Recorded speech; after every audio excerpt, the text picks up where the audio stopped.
اگر آج ہمارے پاس بڑے ڈیم موجود ہوتے تو ہم اس پانی کو اسٹوریج کر لیتے، اسٹوریج میں لے آتے، ہم اس کو استعمال میں لے آتے،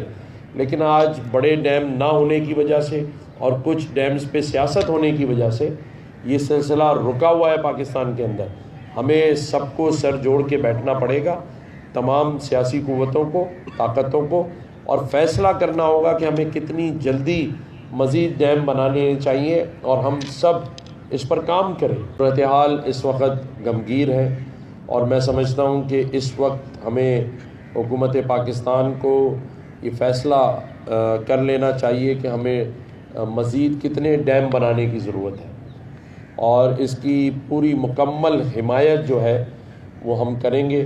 اور ہر جگہ پہ بننے چاہیے، اور یہ ڈیم اس وقت کی وہ ضرورت ہے۔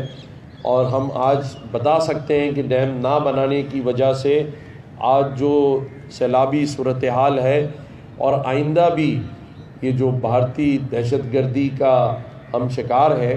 چاہے وہ آبی ہو یا وہ اسلحے کی ہو یا وہ ان کے راکٹوں کی ہو، تو ہمیں اس کا مستقل حل جو ہے وہ بنانا پڑے گا۔ اگر آج ہمارے پاس بڑے ڈیم موجود ہوتے تو ہم اس پانی کو اسٹوریج کر لیتے، اسٹوریج میں لے آتے، ہم اس کو استعمال میں لے آتے، لیکن آج بڑے ڈیم نہ ہونے کی وجہ سے اور کچھ ڈیمز پہ سیاست ہونے کی وجہ سے یہ سلسلہ رکا ہوا ہے پاکستان کے اندر۔ ہمیں سب کو سر جوڑ کے بیٹھنا پڑے گا، تمام سیاسی قوتوں کو، طاقتوں کو، اور فیصلہ کرنا ہوگا کہ ہمیں کتنی جلدی مزید ڈیم بنانے چاہیے اور ہم سب اس پر کام کریں۔